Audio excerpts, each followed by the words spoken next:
Take a step inside music history. Take a step inside hip-hop in action. That's right, I'm Jeremy Beaver, CEO and founder of Listen Vision and the Hip Hop Museum with my DJ, the one, the only... B-Dub the Boy Wonder. Yo, my DJ. What's going on? How you feeling? We got like one of the best DJs ever on the show today. I agree. Our guest, all the way from Philly, is the one, the only, DJ Cash Money. Okay, and that's why this record is adorning our site. We have an incredibly special DJ-themed episode today. And without further ado, let's get right into Today in Hip Hop. Okay, there is so many things going on here in the month of May. I'm going to talk really fast in hopes that I can get through most of it. Okay, 50 Cent and Ice-T have linked up and have decided to do a whole show at Treasure Island with Slick Rick and Too Short, Biz Markie, EPMD, Daz FX, JJ Fad, Sugar Free, hosted by our boy, the one, the only, Chief Rocka Busy B, and Kevy Kev Rockwell on the turntables there. So go check out that amazing show at the Treasure Island Amphitheater. And one of my favorite podcasts is Hip Hop Gods Radio. Episode 425 is now out and available, hosted by Flatline. And it's a really just fantastic cross-section of legendary classic hip-hop every single week, brought to you by host Flatline. Let's see. Did we have the Harlem Fine Arts Show, or did I get rid of that? I think I got rid of that. Okay. Gods. Speaking of hip-hop gods, we have Gods of Rap. That's right.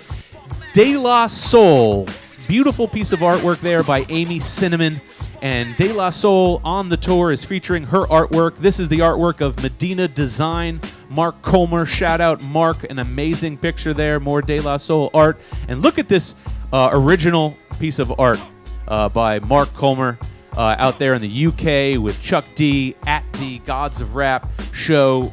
Shout out to you guys for supporting that show and going to check it out wherever it is. I think they're touring Europe right now, so go check it out.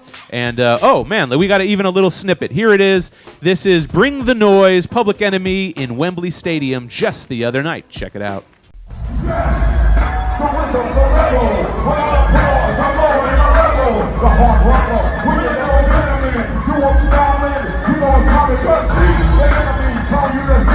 Let's hear my music, let's have it my lyrics.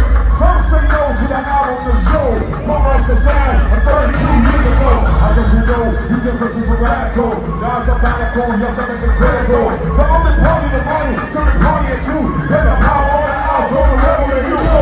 Radio, radio, suckers ever play me. All the minutes, but just a penny now, no one to when it comes to my going to know, sticking it in. Everything that I from my own hard. Hey, I call it caught, recorded in order. Performances right there from Chuck D and Public Enemy out there in the UK on their Gods of Rap tour. Now I am going to tell you that my birthday is May 8th. I am a Taurus. What sign are you? I am a Libra. That doesn't matter. Taurus is the best. And to prove my point, Mr. Libra, there's like a zillion hip-hop birthdays in the month of May. Let's go through them. Happy birthday to one the only Chill Rob G.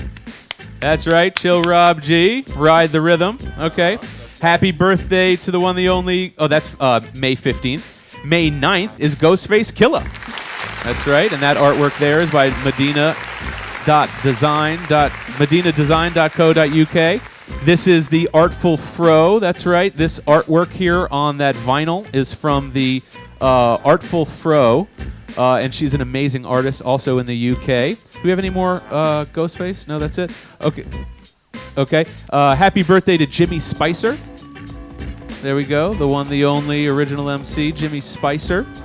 Okay. Jimmy is, let's see, May 30th.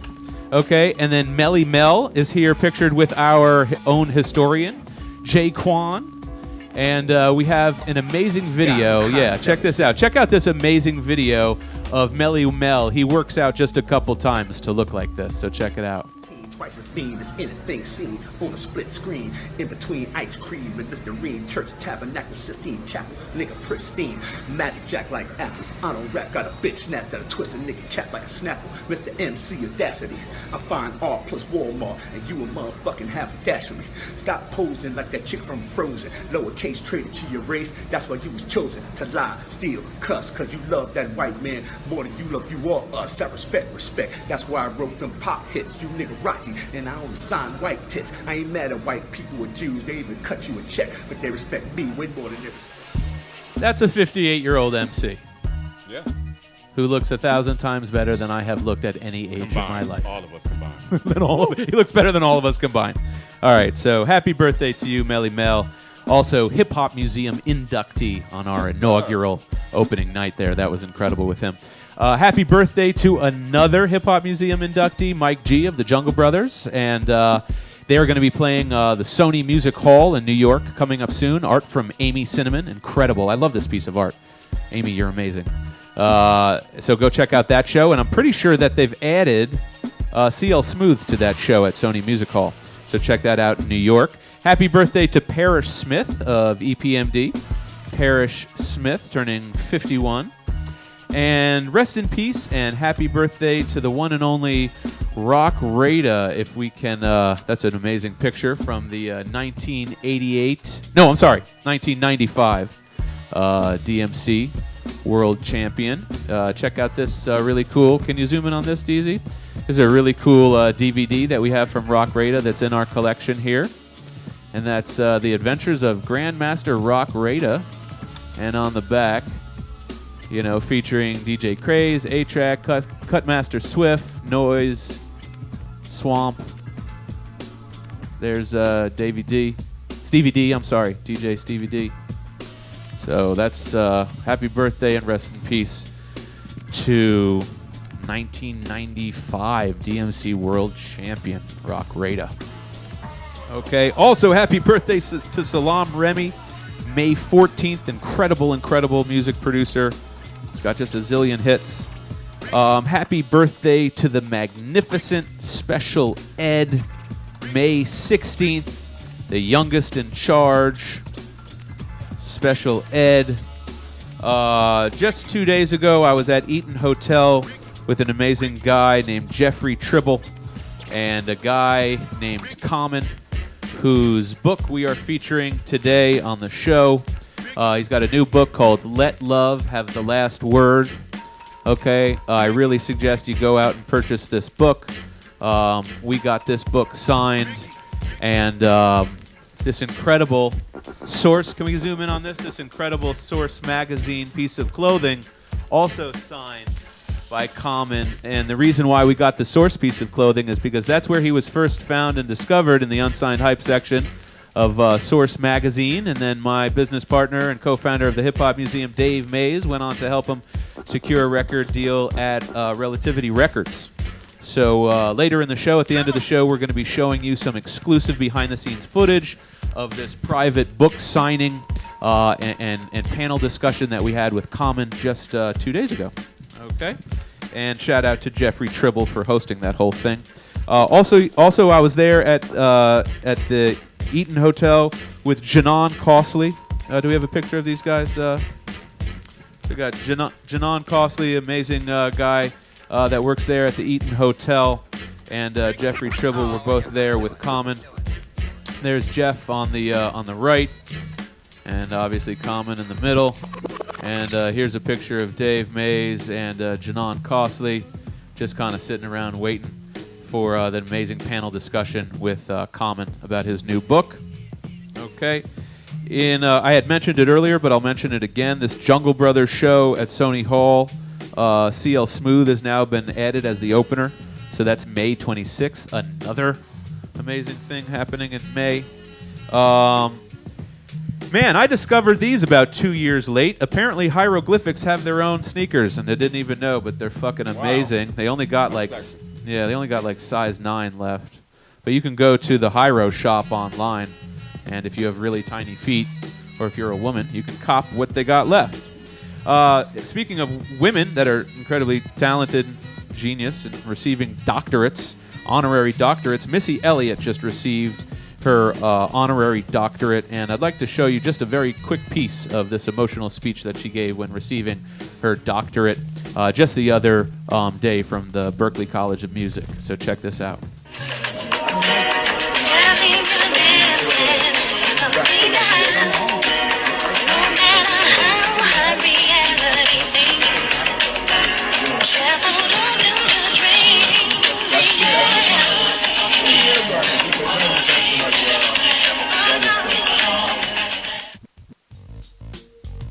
Very emotional acceptance speech, but I want you to tell you to go online and watch it. It was really motivational, and congratulations to you, Missy Elliott. Nas is Illmatic with the National Symphony Orchestra again, coming up on the 25th anniversary of Illmatic. Is going to be at where, DZ? Oh, geez Louise, we didn't tell you. Well, it's here in Washington, D.C. I actually think it's at Merriweather Post Pavilion on Sunday, July 14th. So check for that. Okay, Nas's performance coming up. And on Summer Stage, we got Stretch Armstrong, DJ Clark Kent, DJ D-Nice, and DJ Rich Medina. What an incredible lineup of DJs. August 27th on Summer Stage. Okay, shout out to our sponsor.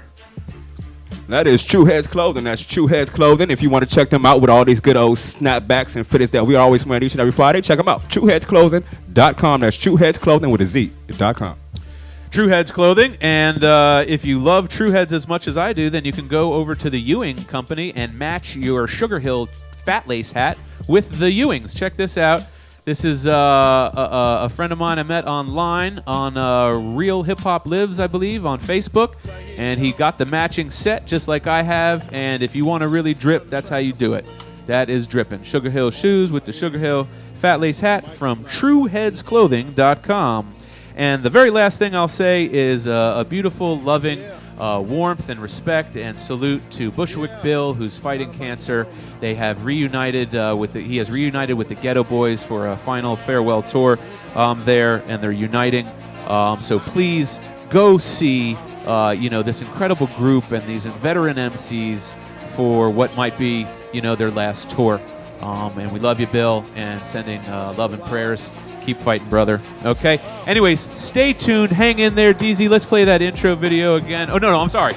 I'm so sorry. Let's play the 1988 World Championship routine by our guest, DJ Cash Money. And while you're watching this, we're going to get him on Skype. So stay tuned. Peace.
sucker boy, you calling me sucker boy, you sucker boy, you calling me sucker boy, you sucker boy, you sucker boy.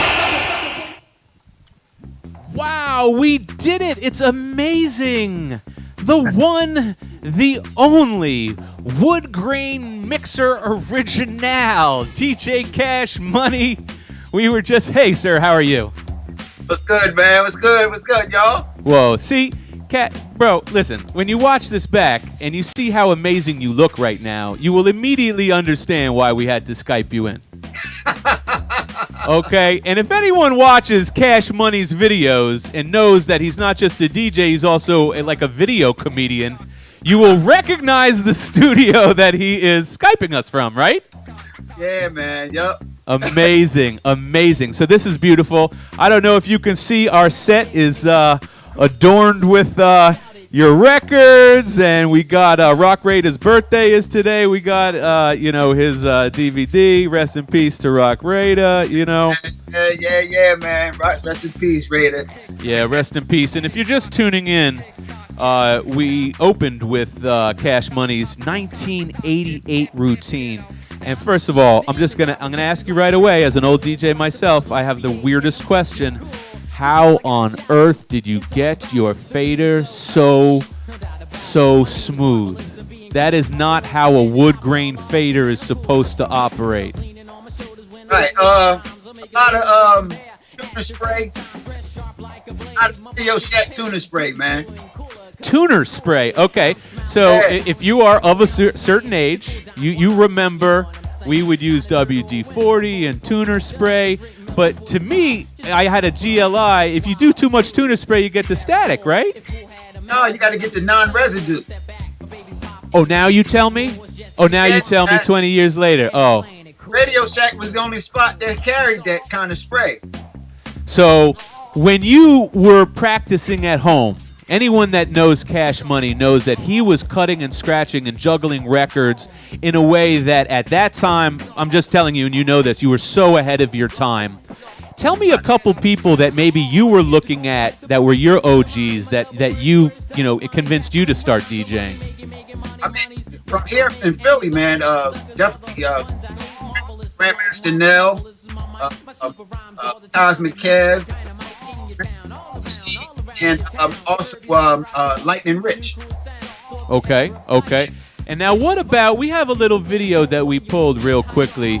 DZ, can you throw to this video of Grand Wizard Rasheen real quickly? Do you have that video? Grand Wizard Rasheen. All right. Check this video out real quick.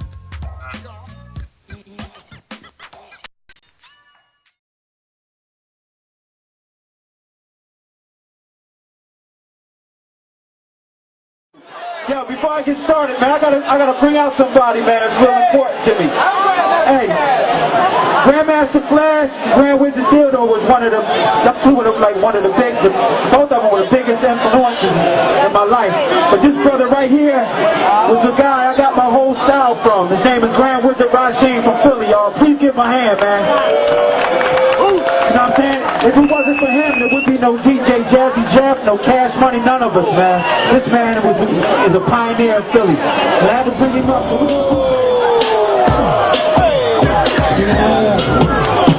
One, two, to the legendary DJ Cash Money. On the ground with the Rasheen from Southwest Philly. There we are. That was a great video of Cash Money, giving a nice salute there to Grand Wizard Rasheen. Do we still have Cash Money on the line, DZ? Okay, can we see him on the screen, DZ? Okay, so tell me a little bit about getting your style from Grand Wizard Rasheen, and how did you even meet him, and what was the scene like in Philly when you just started DJing? Well, I happen to be in a dance group, man. Kind of on the time.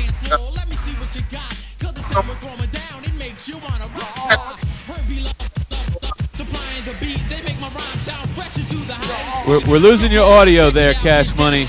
I'm not sure if he's maybe a little too far from his mic. No, we've lost your audio there. Okay, Cash Money, what we're gonna do is we're gonna give you a call. We're gonna go to a break. Why don't you go, DZ? Why don't you go to his 1987 Battle for Supremacy versus Joe Cooley, and we will be right back with the one, the only DJ Cash Money.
We are back. We are back. I'm sorry for the technical difficulties, but we have the one, the only DJ Cash Money is on the line now because we lost the Skype. How you doing, Cash Money? What's good, man? What's good?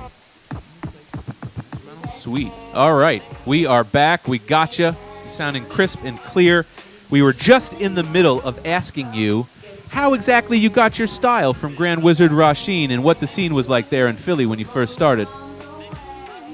Well, Rasheen was the DJ for our dance group that I was in, and he would play all the music for us to dance to.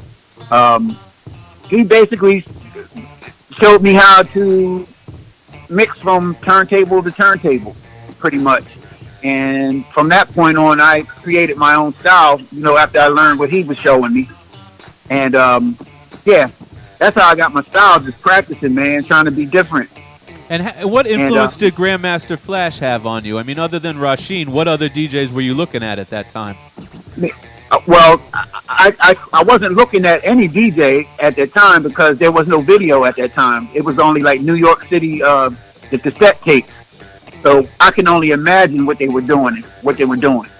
So, yeah, Flash was the fastest DJ that I ever heard at the time until I saw Rasheen. So you're saying Grand Wizard Rasheen was even faster than Flash? Yeah. Rasheen was doing stuff to like the 10th power of what Flash was doing.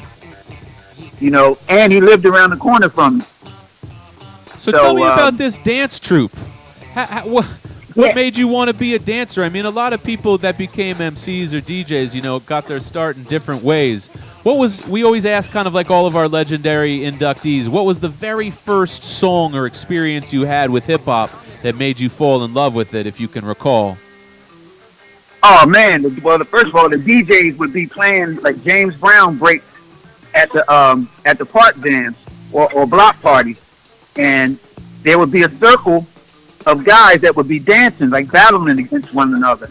And the top group at that time was called the Franchise Dancers, which Rasheen was part of the group.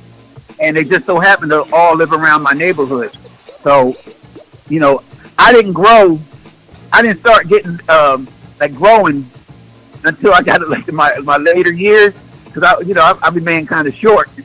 And, I was like the surprise, like everybody thought I was a little kid when I came out there. So, I was like the surprise of our group, man, when we was battling. So what made you want to go from dancing to DJing? Just the love of music, man. You know, when you at that time, man, the DJs were out there playing at the block parties, man. They were moving the crowd, and everybody loved them, man. So that's what I wanted to be. And can you pinpoint a certain point when you decided, okay, I'm gonna try to go for being like either like a professional DJ or a battle DJ? Was there a certain point where you're like, yo, I'm gonna really try to do this?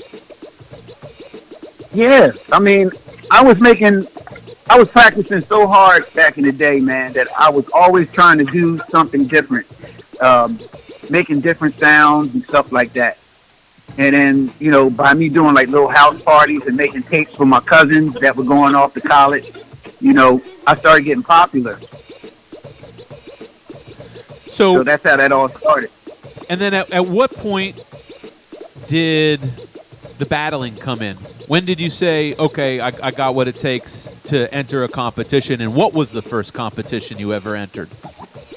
The first competition to be honest with you, the only battle that I ever was in was the New Music Seminar. That was the first battle I ever was in.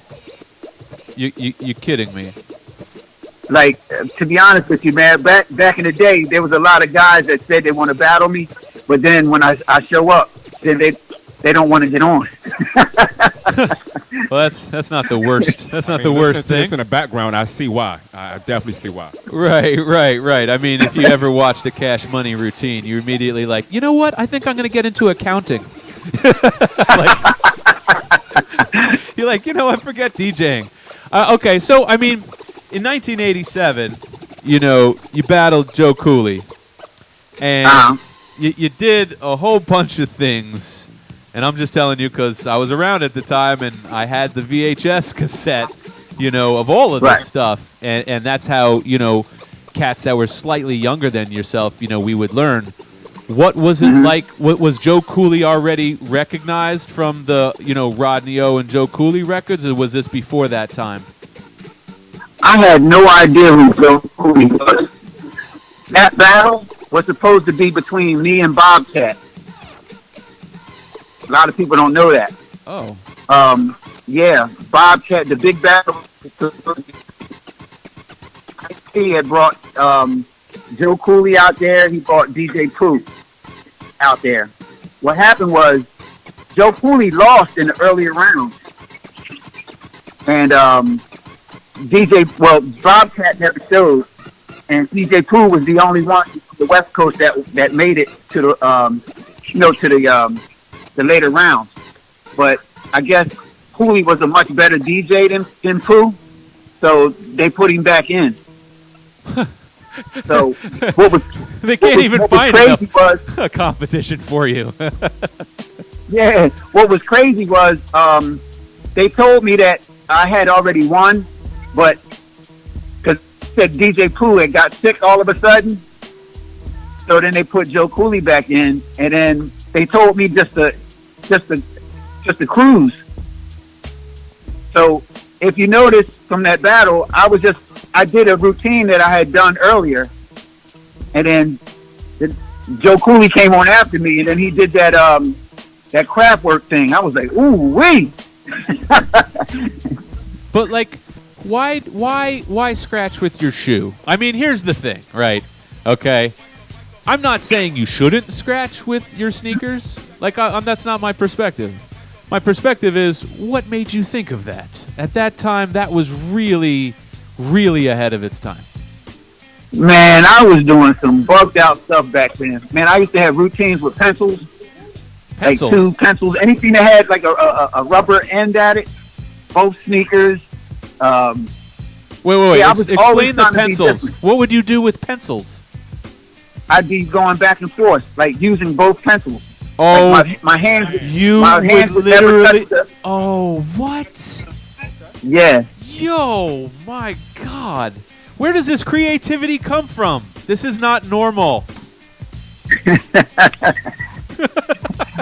You're not normal. No, I'm serious. Like, are your parents musical? Is your family, like musical? Yeah. Yeah, my parents have always been musical. Yep. Wow. Yep. All right, so everybody's got, their first turntable setup story. Cash Money, now it's the time for yours. Tell us the story of your first set of turntables. My first set of turntables would have to be one Fisher turntable with the stem, and I had one Technics B101 belt drive turntable. That was my very first setup. And what was the mixer? Do you remember? It had to be a Gemini, because they were the cheapest mixers at that time. Okay, so you got one belt-driven turntable. Yep. You got one, what was Fisher. the other? Fisher turntable. You got a Gemini mixer. And right. And how did you connect it all? Like, was this in your room? Like, where was this? Yeah, it was either in my living room of my grandmother's house, or it was up in the bedroom. Wow. And what type of records, like, were you getting at this time? Can you remember the first record you ever bought as a DJ? Yeah. First record I ever bought was, to be honest with you, man, well, if you want to call, you mean buy with my own money or me picking it out? Buy with your own money. Okay. Specific. yeah. Because if it's buying with my mother's money, it would be Alvin and the Chipmunks. Right. What about you? Me would have to be Super Rapping. Oh, okay. Yeah, Super Rapping. Okay. All right, so fast forward, you start battling, and your first battle is in 87, is that right? Yeah, yep. So your very first battle, you won? Your very first battle you were ever in? Yeah. Man. And it was back then we didn't have video to look at DJs. That's wild. So we couldn't study nobody's style. Right. So everything you did, you kind of came up with yourself, or worked with Rasheen, or who was helping you with your routines, and who was just like, you know what I'm saying? That was all me. All I wasn't with Rasheen. Yeah, I wasn't with Rasheen at that time. Wow, that's incredible. Yeah, all that like Transformers and the juggling and all that stuff. That was all me practicing, man. That's insane that you're doing that in some sort of vacuum. Yeah. So, at what point did you meet up with Marvelous? Marv lived around the corner from me. Me and his brother, we all went to the same high school, but me and his brother played football and basketball together in high school.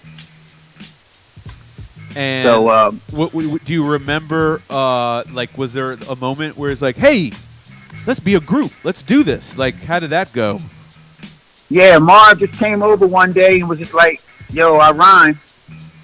So we just became cool, and we started making like cassette tapes. So we started getting popular for our cassette tapes. And then what would the cassette tapes be like? Would it be like you rocking breaks with him on the mic, or like kind of describe what those tapes would be like?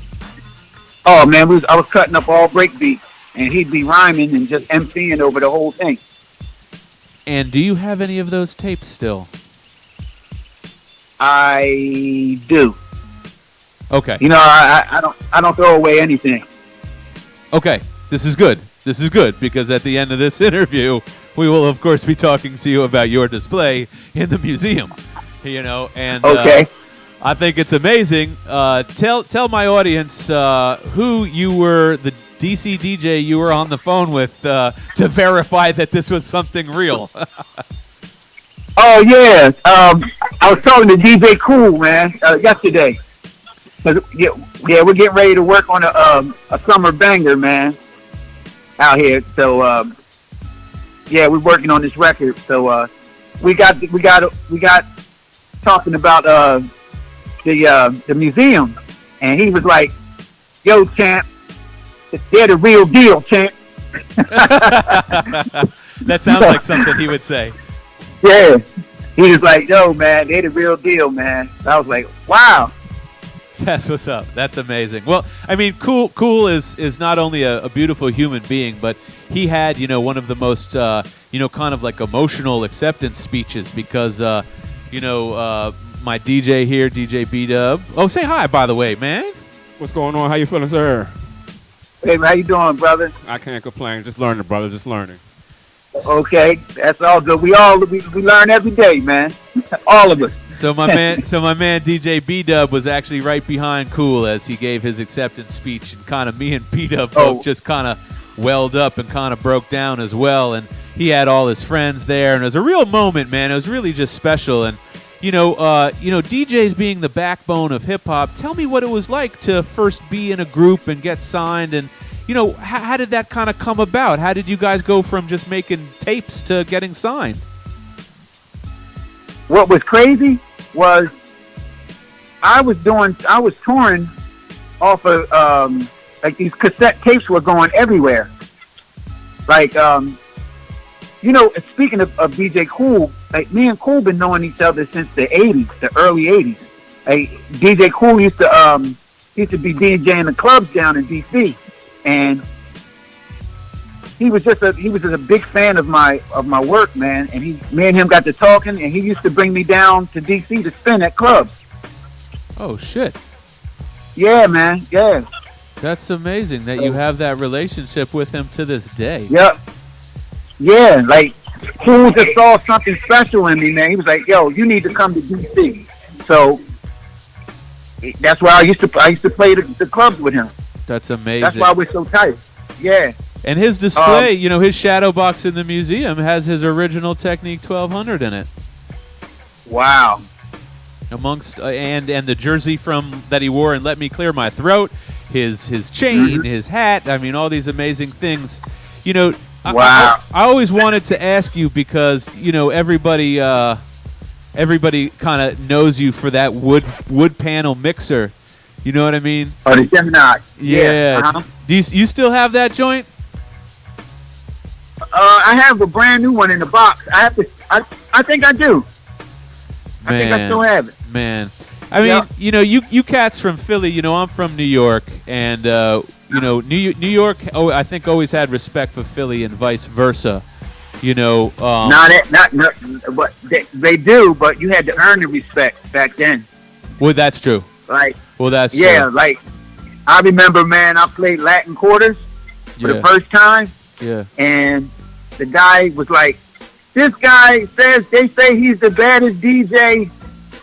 I didn't even perform yet. Oh no. As soon as they said I was from Philly, oh god, that's all you heard was boom. Oh, for real? Oh man. Yeah. Yep. Oh man. Biz Markie was there. Another inductee into the museum. Biz Markie was inducted in our closing ceremony, so he can attest to this. Yeah, yep. Biz was right there. Man, see, me and Biz were so tight because before they got record deals, they were here in Philly. You know, the whole Juice Crew was started in Philly. Well, that's right. That's right. So you were hanging with those guys even before the cold chillin' days? Oh yeah, absolutely. Oh wow. Yeah, Wow. you know, MC Shan, the late, the Bridge is Over. That was on a Philly label, and then Roxanne Shante, she was on Pop Art. So they were always here. Right. My God. So that must have been an incredible kind of synergy. I mean, granted, obviously you got to prove yourself, you know, hip hop at that time in New York, you know, it wasn't like it is now where we have all these established cats. Everybody was still coming up. What was the Philly scene like, you know, because I see that you've reunited with like kind of a new tour with Schoolie D and the Tough Crew, the Too Tough Crew? Yeah. Actually, we just started taking dates for this Philly tour, Philly Legends tour. That's the thing we're pushing right now. Well, trust me when I say we're going to work really hard to try to bring you guys here to DC because of everything, you know, you guys have done. Can you tell me a little bit about like the Philly hip hop scene at that time as you guys were all starting out in Philly? Well, at that time, man, everybody was just trying to be different, you know, and fit in. Like a lot of New York artists were coming down here, and the promoters made sure that had Philly artists on the bill. So that's how we started getting noticed. Like if Dougie Fresh was doing the show, then he would see us getting busy on the turntables, and he'll go up New York and be like, "Yo, them dudes in Philly are crazy with it." So that's how we all started getting known up in New York. You know. And is that also how you kind of linked up with Howie T and Sleeping Bag Records? I never hooked up with Howie T. I'm sorry, I mean Sleeping Bag Records? Yeah, it was Mantronic.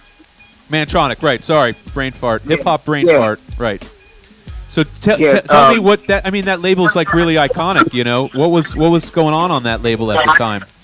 Well, they had a battle called Philly versus New York battle. And that's where I met Mantronic. And he saw me perform, and he said, "Hey, man, do you want to be signed to the label?" I was like, "Hell yeah!" Just you as an individual? Yeah.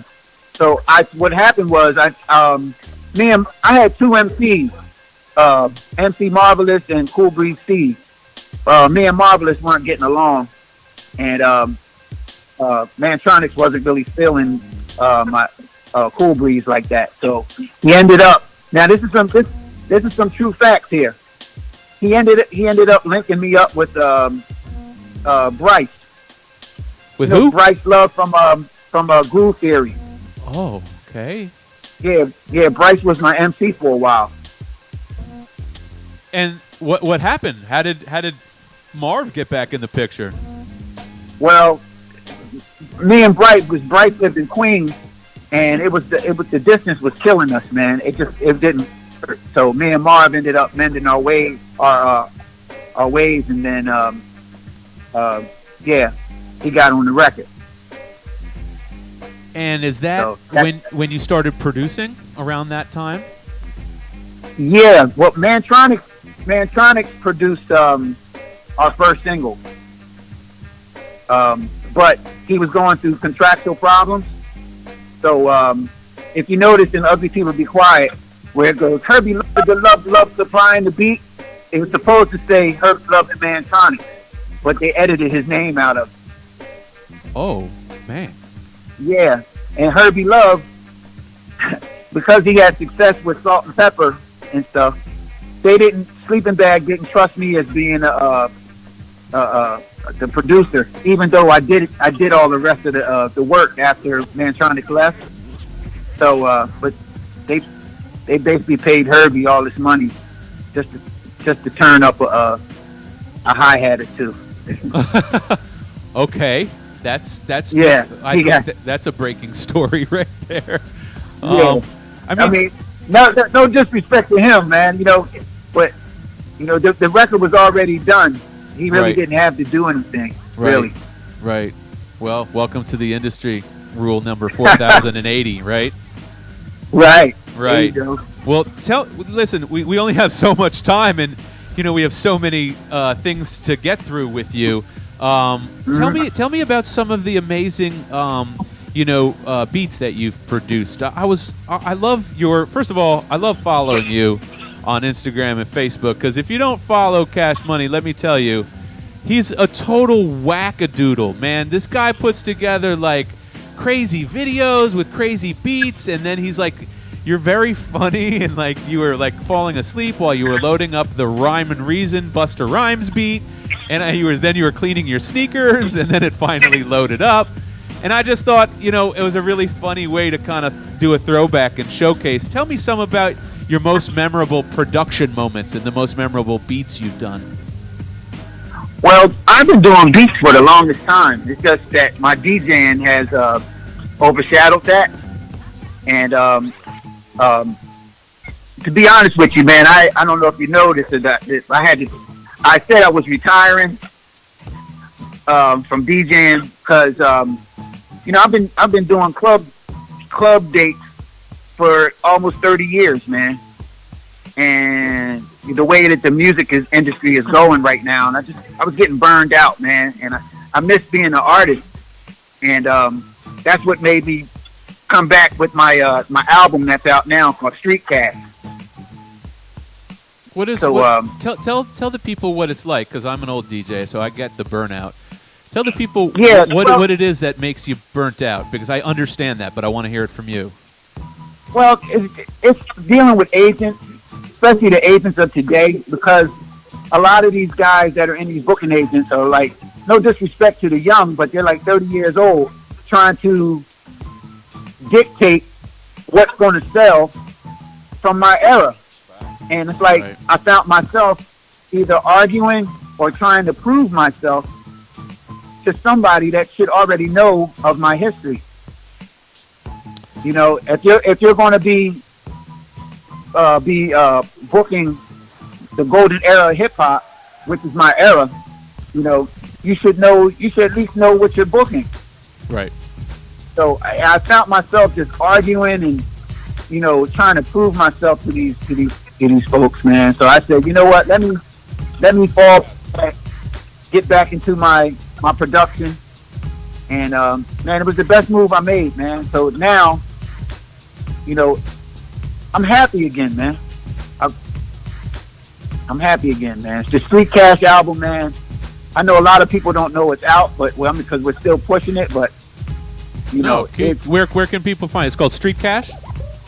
Street Cash. It's on iTunes, Bandcamp, and Spotify. And you produce a brother named Street Orchestra. Me and him did all the beats, and it's boom bap beats, man. Is there any scratching? Yeah, there's scratching on there, but the thing of it is, I didn't go crazy because there's a lot of DJ tools. I want the DJs to get in there and do it. That's what's up. So that's what's up. You know what I mean? Well, speaking of get the DJs in there and do it, tell the people, what your feelings were like, because you just did a showcase at the 2019 DMC. What type of nostalgia did that bring up in you? I'm sure they probably ask you every year, though. Yeah, you know what, man? I've been away from it for a long time, and it's just good to see that the culture is still alive and thriving. So I was really happy, man, to see the young DJs still doing their thing, man. Well, to be honest with you, Cash Money, I think that's really why we would hope that you shall never retire from DJing. And I say this selfishly because, my kids, your kids, the next generation of young people, without the Cash Moneys, the Grand Wizard Theodores, the Grandmaster Flashes, they're going to just be pressing buttons endlessly, okay? And, there's a lot of new technology coming out. Tell the people what your feelings are about that new phase controller. I mean, I love the concept that they came up with, and I understand why they came up with it. Because if you're playing at a big festival and big concerts, and the rumbling on the stage is going to make your needle jump, so you basically have to play in internal mode through Serato. So that alleviates all of that, But I think that technology is falling into the wrong hands. That's the reason why you see so many like goofy, so much goofy stuff going on with it. That's hilarious. So- We're going to play one of those goofy videos because I love poking fun at it. It's almost like saying, Right. hey, I'm a chef. Let me microwave this burrito for you. Right. Like, see, the thing that I'm scared of is the fact that they're going to allow that technology to get into the DJ battles. So if you're seeing this type of foolishness now, what do you think is going to happen with the DJ in the DJ battle? Yeah. Somebody might try to drive up in a car and have that attached to the wheel or something. Well, no, actually, the guy's got it to his bike wheel, so we're going to show that later in the video. It's just almost it's kind of silly, but it's also kind of like you don't want to learn all this. It's like learning the crab scratch, and you don't even know how to mix beats together. Do you know? I feel like we're kind of skipping steps in DJ's development. Yeah, what the problem is, technology was always trying to catch up to what we were doing. But now it seems like It's we're ahead. chasing the technology now. Bro, And you just said it. Hold on. Say that again. Say that again, Cash Money. I said, back in the day, technology was chasing what the great DJs were doing. But now it seems like the DJs are chasing the technology. And I think that's taken away the soul of being a DJ. I think that's what's hurting the culture a little. It's also hurting the soul and the funkiness of it. What about the human I want to see, soul? I want to see more hands on records. Right. That's what I want to see. Right. Listen, I could literally talk to you for all day because I'm such a nerd old DJ that loves this type of stuff, but unfortunately we're drawing to a close. Okay? I want to close with this. Starting halfway through June, we have just secured the new location for the Hip Hop Museum pop-up experience here in Washington, D.C. at the hottest, hippest, coolest boutique hotel called the Eaton Hotel. It's absolutely amazing. Cash Money, if I call you up, will you be our guest on one of these Thursday night parties to spin here if we pay you? All right, absolutely. Okay, cool. Yeah, let's work it out. Yes, sir. Okay, good. Listen, I want to really salute you and let you know that not only will we ensure to have a proper induction ceremony, but I will reach out to you after the show to discuss, how you would like your display to be, commemorated. Is that cool? Well, first of all, man, I humbly say thank you, man, because it's a blessing to smell your flowers while you're above the dirt. Right. And I really, seriously, I say thank you for even recognizing me, man. Our pleasure. I got a lot of stuff can I talk about what I'm doing? Please, do it. Yeah. We just started shooting a documentary of my life and career in September. We started in September. So there's going to be a film that we're working on right now. Dope. Of course, I have the Street Cash album that's out. You can get that on Bandcamp, Spotify, iTunes. I'm working on a book of my crazy collection, and we're working on another Street Cash album as well. Me and Street Orchestra. Okay, but don't release it yet because we're going to pump this one. Everyone go out and get Street Cash, available everywhere for download. Cash Money's latest album that he also produced all the beats on, right? I did about 7 of them. Dope. Yeah. Dope. Yep. Super dope, sir. So, and check out, make sure everybody looks out for the Philly Legends Tour, man. Schoolie D, Tough Crew, DJ Cash Money.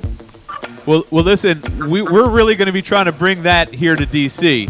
So if you're interested in booking the Philly Legends Tour, please reach out to Cash Money. Cash Money, how if they want to book you, if we're listening from St. Louis and they want to book the Philly Legends Tour, how do they do that? Oh, they can go through my website, www.therealdjcashmoney.com, or I'm on Instagram, The Real DJ Cash Money. I'm on Facebook, DJ Cash Money. Yeah, it's not hard to find me. Not hard to find. One of the greatest DJs of all time, DJ Cash Money. Thank you so much for being with us today. Thank you, man. All right, salute to you. We will talk offline soon. Let's go to a break here, DZ, with Cash Money and Marvelous's single, Find an Ugly Woman. DZ, you got that? Let's do it. And when we come back, the featured videos, because we're running half an hour over. I don't give a fuck. Stay tuned.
Holy cow, that was an absolutely amazing, amazing interview with one of my favorite DJs, one of the greatest DJs, DJ Cash Money. What'd you think, B-Dub?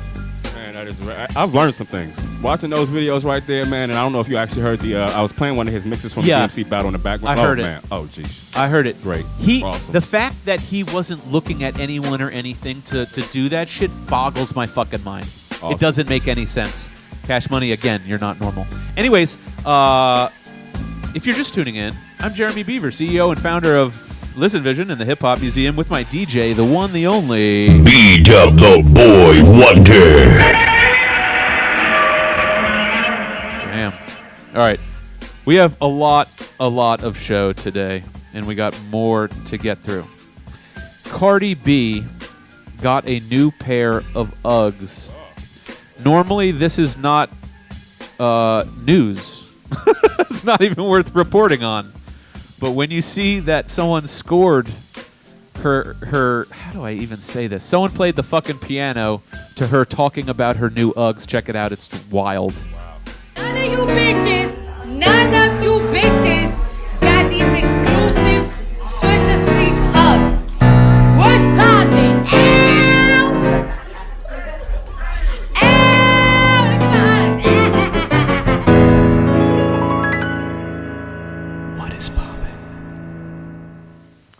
What's popping? Ow! I wish I had Swisher Sweet. No, I don't. No, I don't. I actually don't. I literally don't. So this is our... Men should not be wearing Uggs anyway in the first place. So no one should be wearing Uggs. I'll agree with that. They are unsafe. You will slip and bust your ass. Listen, in honor of our DJ episode today, I got Public Enemy's DJ Lord. Okay. Who did this amazing routine I found online. Check it out.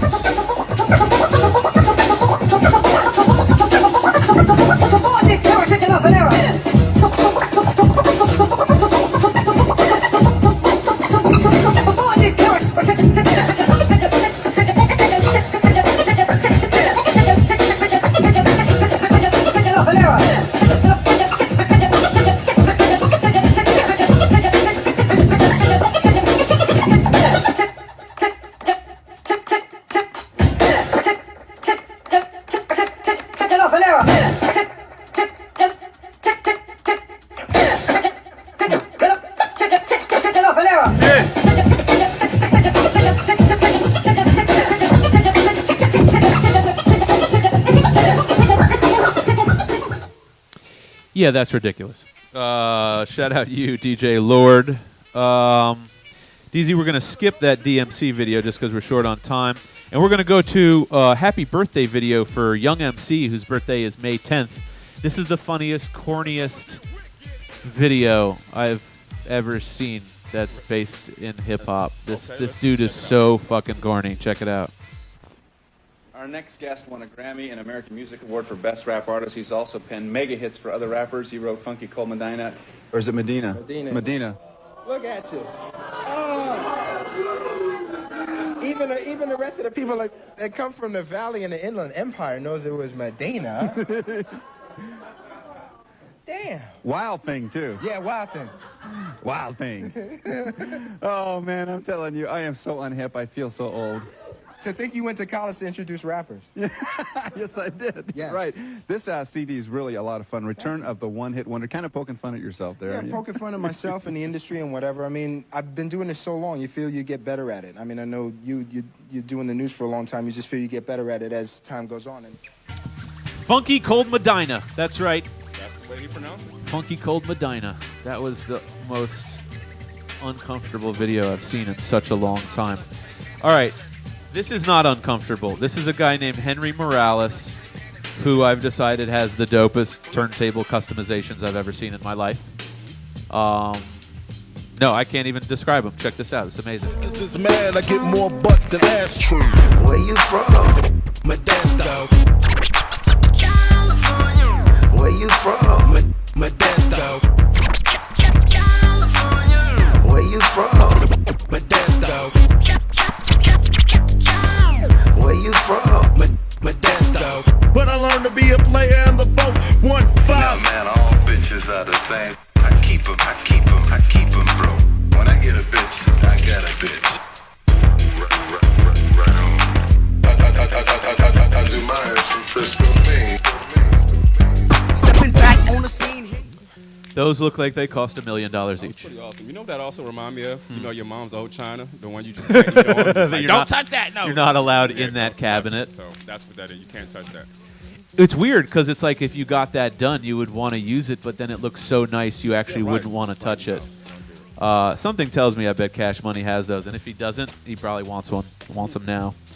Check out this 20th anniversary animated video by our boy Elise Farrell. I love these animations he does of the classic album covers. This is Ice-T's Original Gangster 20th Anniversary Edition.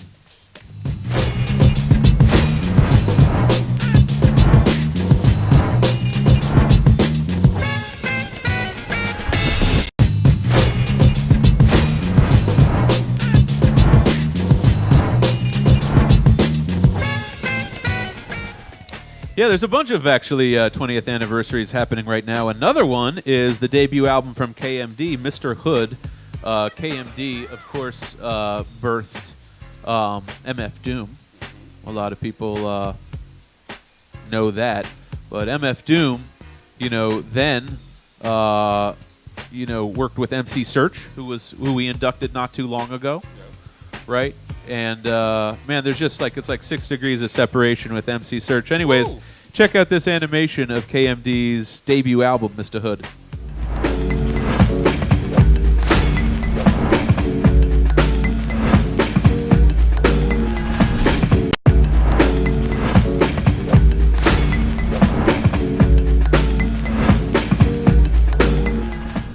Damn, Elise, that's one of the better ones. That was really dope. Yeah, that guy's talented. Elise Farrell on the animation, you guys. And here's a video that Cash Money will hate, and I purposely got it just because we've been kind of joking around about these phase controllers. So check out what this guy decided to do with his phase controller. Oh,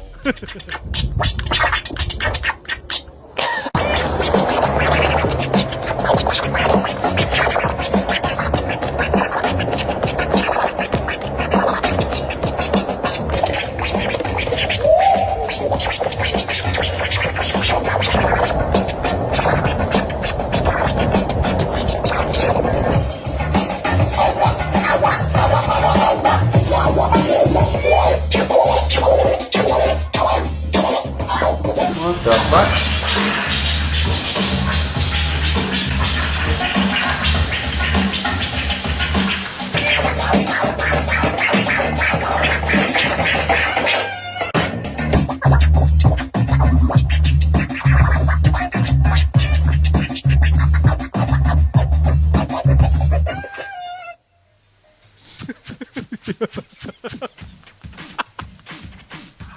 It's retarded.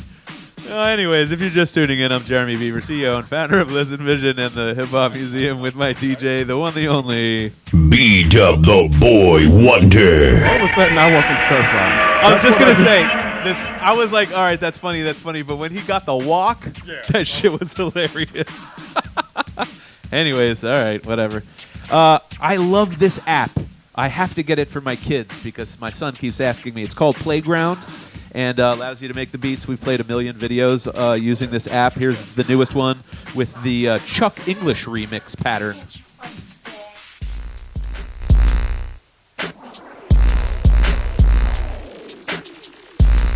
Oh, shit. Jeezy.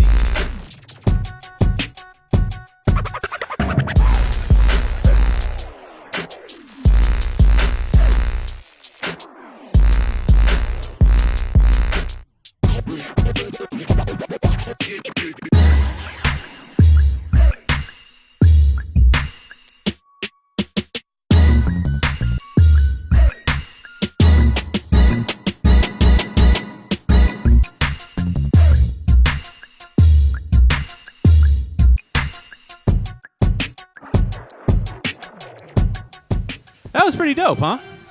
Love it. I want to make beats awesome. like that. That's kind of like a new way to make beats. I wonder. It kind of looks like cheating, but I don't know. So I'm gonna try it out. But it looks fun. Okay. This is the best pop locking female dancer I've seen in quite some time. Best pop locking person I've seen in quite some time. Check this out.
Locking up out of here. What do you think of that? I will tell you what I think off air.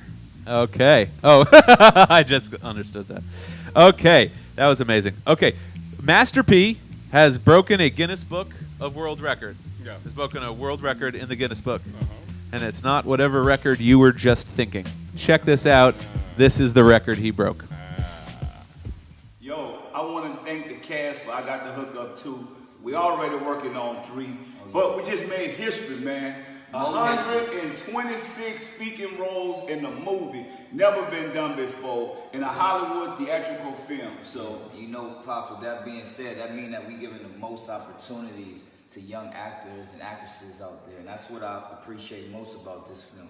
Man, it's about the next generation. Right? Yes, we already working. There you go. 120 odd speaking roles in one film. You know, I remember Who's the Man and all the cameos that were in that. Yeah. I guess that wasn't even 120. So apparently that's a lot. Apparently that's Guinness Book of World Records a lot. All right, 25th anniversary of Saphir's Boxcar Sessions? Yeah, I think so. Debut album by Saphir, one of my favorite joints. Such an underrated MC and album. Check out, again, more animation from Elise Farrell.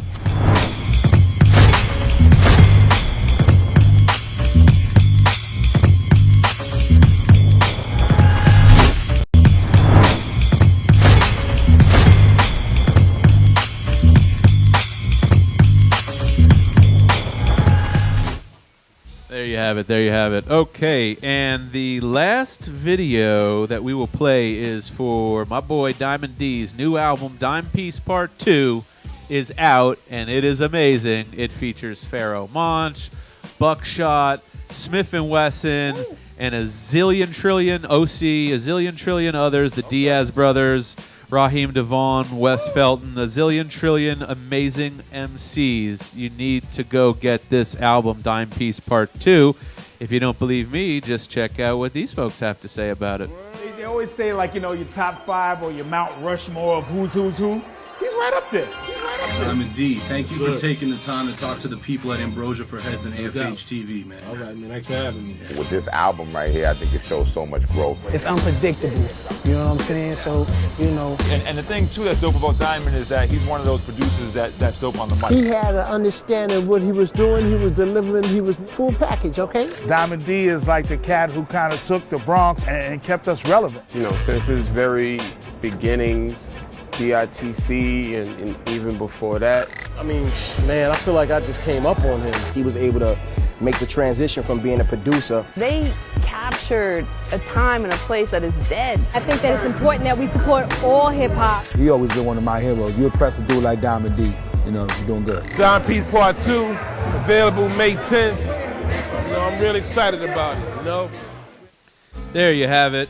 Dime Piece Part 2. Go out and get it. If you're just tuned in, I'm Jeremy Beaver, CEO and founder of Listen Vision and the Hip Hop Museum, with my DJ, the one, the only... B-Dub the Boy Wonder. And it is now time for Real Hip Hop News. Well, today we're calling this Real Hip Hop News because we are the ones making the news, okay?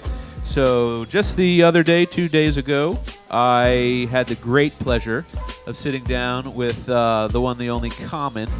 Okay, he gave a private kind of like discussion, panel discussion.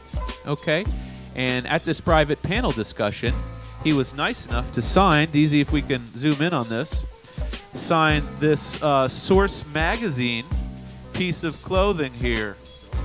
Which actually still has the tags on it, even though it's like 20 years old.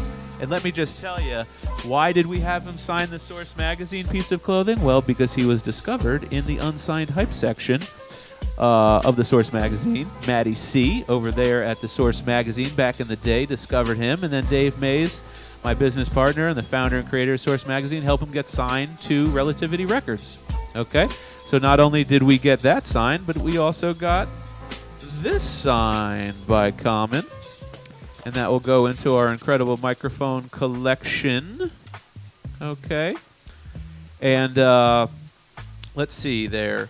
Do we have a video? I think I have a video, behind the scenes video of Common spitting a few rhymes from his newest album that couples with this book that hasn't been released yet. So check this out. To get the earth spinning in the right direct. This movie of life sometimes might project act scenes that don't seem serene. I like Palo Santo, put on Love Supreme.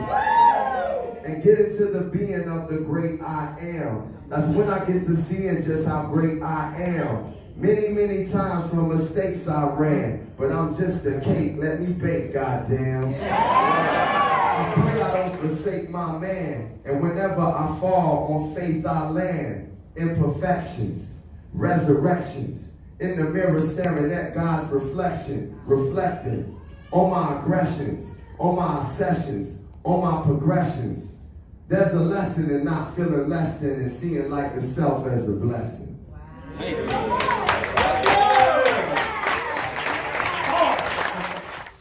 There you have it.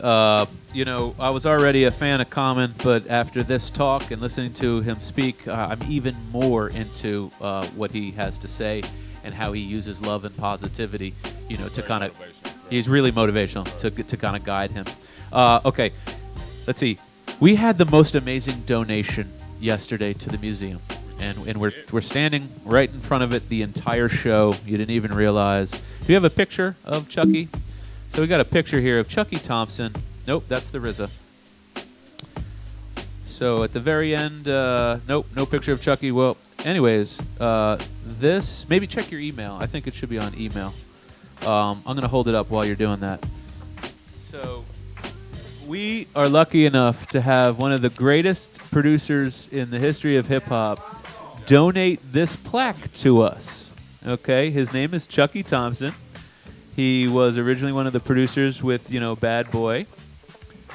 And this plaque right here is the actual plaque for Big Papa. That's right. Chucky Thompson produced Big Papa. I'm sorry, there he is sideways, but that is Chucky. And there is the plaque. Amazing. Amazing stuff. And there's Chucky and Dave. Yep. Thank you so much, Chucky. This plaque will be the centerpiece of our RIAA plaques at the Hip Hop Museum, and it's really, really rare and amazing that we even have this in the collection. If you want to zoom in on the, if you want to zoom in on the label, yeah. There you go, Chucky Thompson. Amazing. Okay. Amazing, commemorating over 1 million sales of the single. Okay, and now we can show that picture of RZA. I was at the National African American History Museum, and Dave and I were personally invited by the RZA to check out his new documentary of Mics and Men that is on Showtime. That's the director right there, Sasha Jenkins on the far right. And while we were there, we got this signed. This incredible. Okay, I'm going to hold it up. So there it is. We got a Wu Wear jersey. Now look at this. There's RZA. Okay. Below RZA is his brother, Divine, who I found out that night was actually not allowed to speak publicly for the last 25 years. He was just allowed to speak publicly. We will talk off air about why we think he wasn't allowed to speak for 25 years. But let me tell you, he's talking now, brother. He's talking now. And not only that, but my favorite Wu-Tang Clan member is Power Cypher. And why? Well, because he runs Wu-Wear.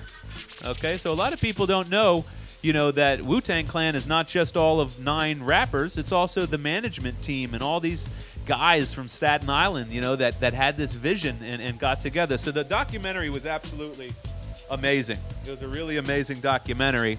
And of course, we had to have him sign this Wu Wallaby right here.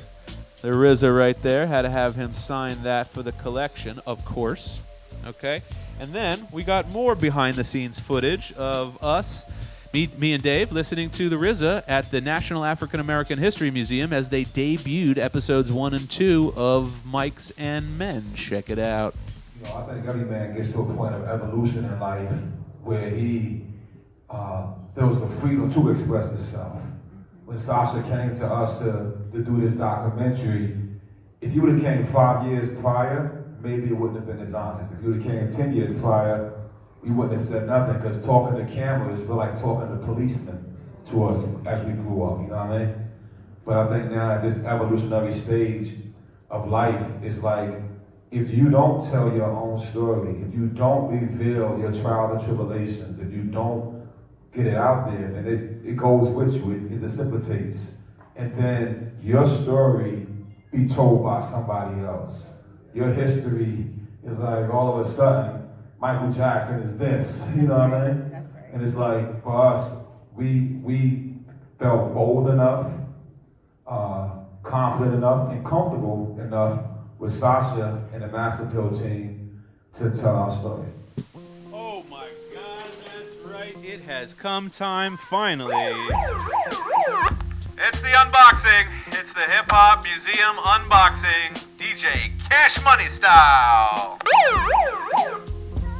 All right, now that you're all awake and no longer stoned, we are going to get right into this. Okay. So I got a few special things today that we're unboxing. One of them, so check this out, you guys. This was like, I got this for me. Not going to lie, being honest here. And then I was invited to the RZA thing, and I was like, okay, now I can't own this anymore. Have to have them all sign that shit. So in honor of that now not being mine anymore, I had to replace it. Oh shit, nope. Sorry, that was weirdly anticlimactic. So this is something else. I thought this was the jersey. I got another one of those. That was the stupid story. But We just got back in touch with the owner of Cross Colors, one of the most iconic hip-hop brands of all time. And we got a vintage, I think this is just the dopest piece, vintage Cross Colors jersey for the museum. You dig? That's right, Cross Colors 89. I love everything about this jersey. And if it wasn't going in the museum, it would immediately go on my body. But it's going in the museum, so there you go. All right, Cross Colors in the house, and hopefully, if the owner of Cross Colors is watching, we are accepting sponsorships, at the museum and on our show, in addition to our amazing hat sponsor, who? That is True Heads Clothing. True Heads Clothing with a Z.com. There you go, B-Dub. Let's start opening shit. All right, coming in all the way from Memphis, Tennessee. Tennessee. I think Arrested Development's actually back together and touring. Shout out Speech, who is from where? Milwaukee, Wisconsin. That's right. Storehouse of random, useless information right here. Right here.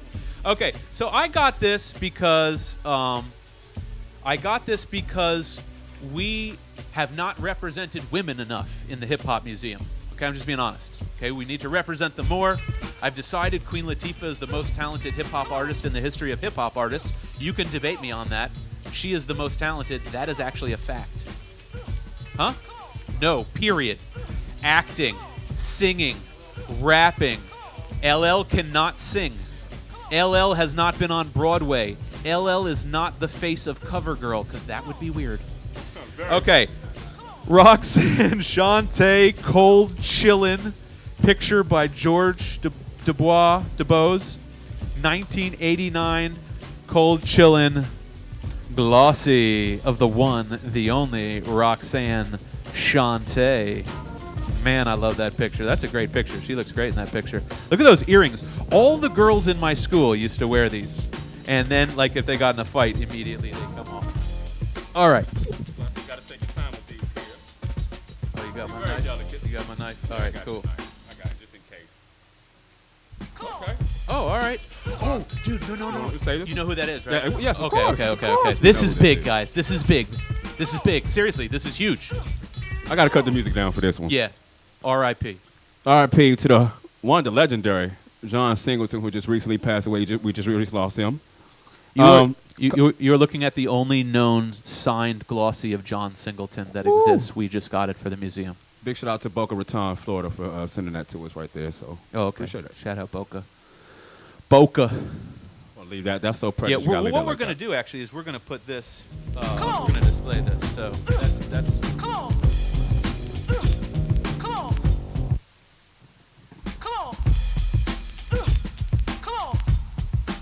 Rest in peace to John Singleton. If you come to the pop-up museum experience, the Hip Hop Museum pop-up experience coming up here in June and July at the Eaton Hotel, we're going to be commemorating John Singleton and his movies. So definitely come out to that. Ah, shit. I always do this. I forgot to say where it's coming in from. Thank you, my amazing producer. Coming in all the way, Whiteville, Tennessee. Yo. All right, Tennessee. All right, Tennessee. Tennessee. Here you go. Here you go, Vito. Oh, wow. This is just the Cold Chillin' Glossy Day. This is the Genius. And if you know anything about the Jizza, or the Genius, you know that this was his first record deal on Cold Chillin' before he was the Jizza. All right.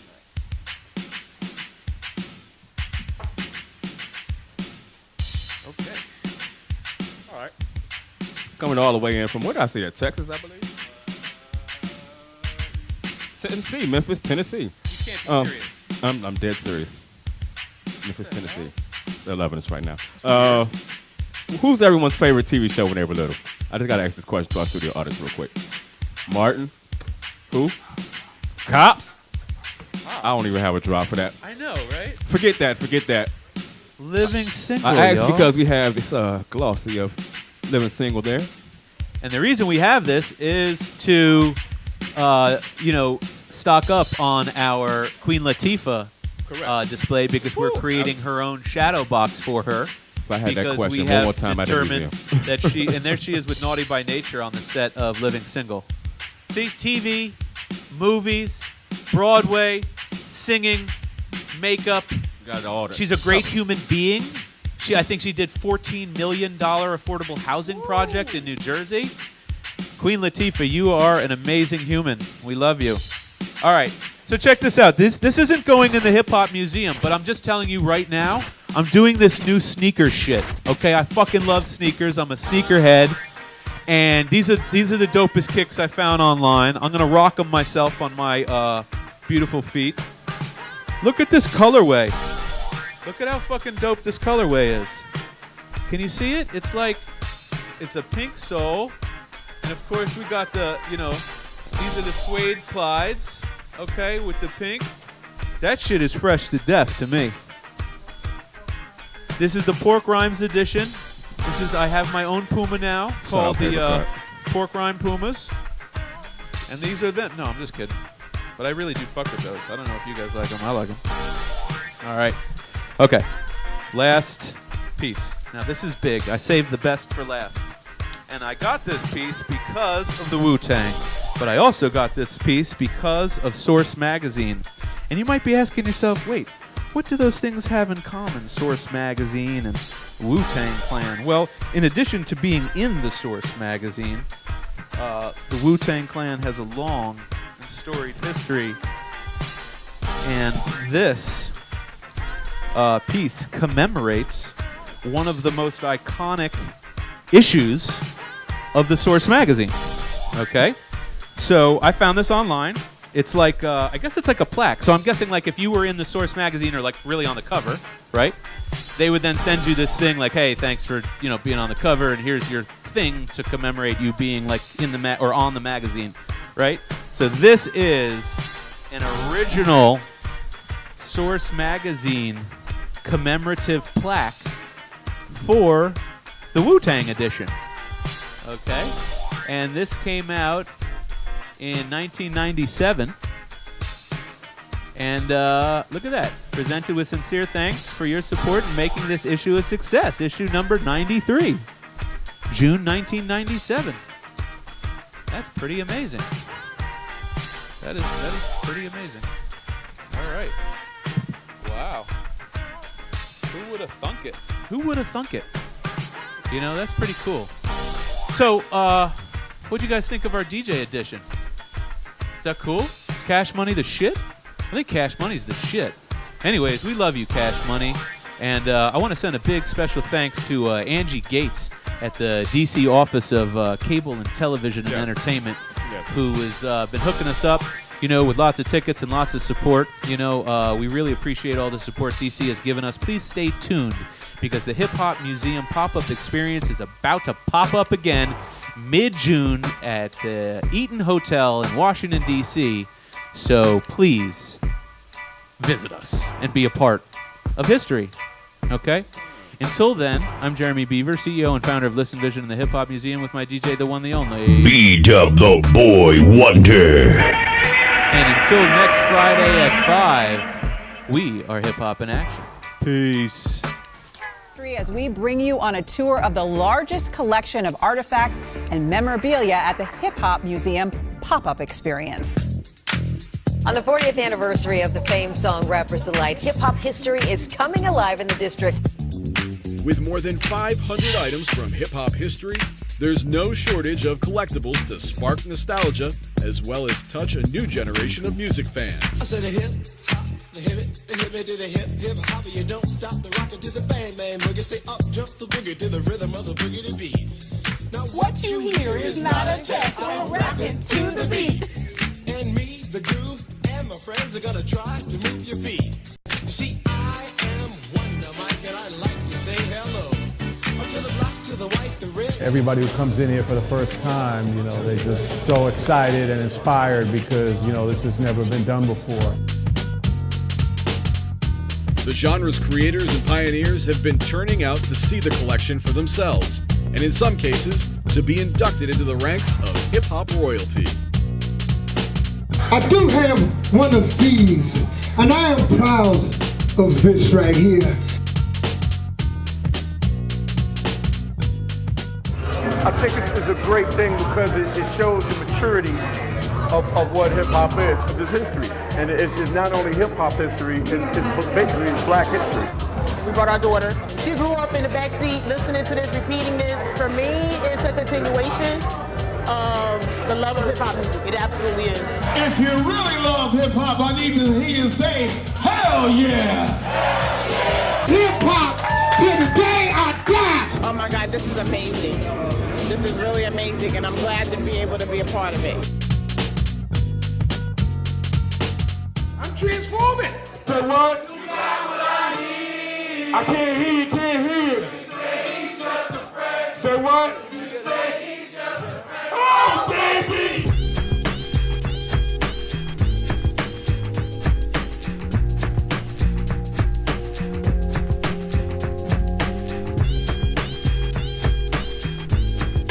Yo, main source forever, yo. Happy New Year to everybody in the building.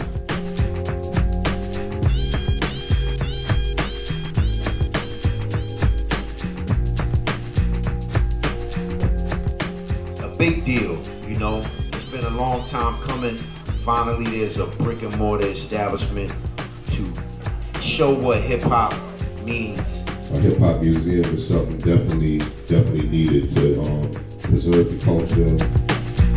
A traveling food, art, fun, broadcasting, DJ, producer, performance, graffiti, b-boy concert experience encompassing all aspects of a music culture.